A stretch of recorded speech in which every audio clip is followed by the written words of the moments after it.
Olivia Vasquez once stood in her students' shoes, many of them immigrants learning a new language. The lack of Spanish translators and resources made navigating school challenging for Vasquez and her mother, Olivia Ponce.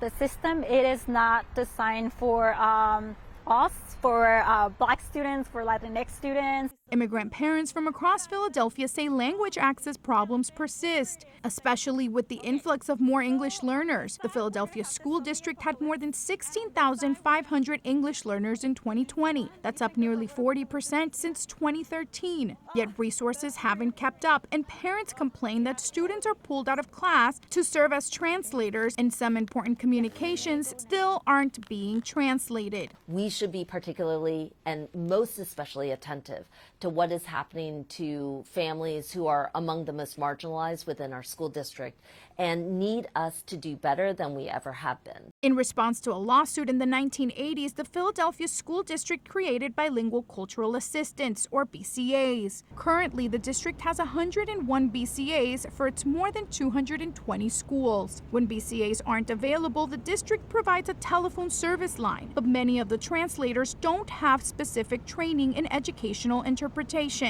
Mandy, whose child has special needs and requires an individualized education plan, has had to rely on a friend as a backup translator at meetings. She asked the AP not to use her last name.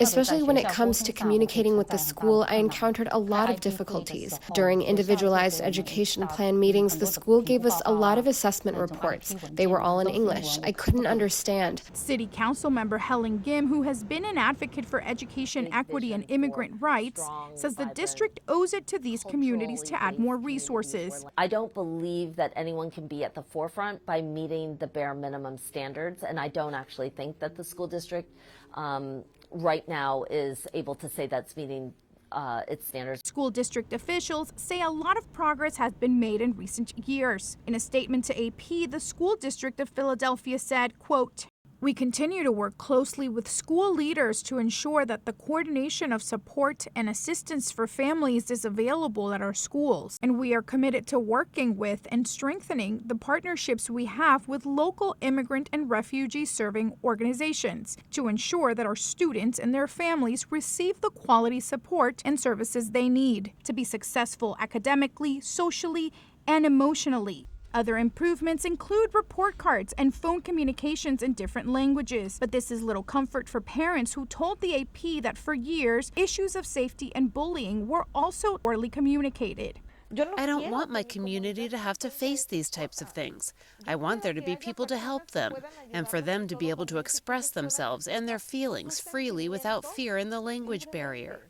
Experts say Philadelphia is not alone, and school districts across the country have lagged in creating systems that support non-native English speakers. We're talking about people who are already at a social disadvantage for a variety of other reasons.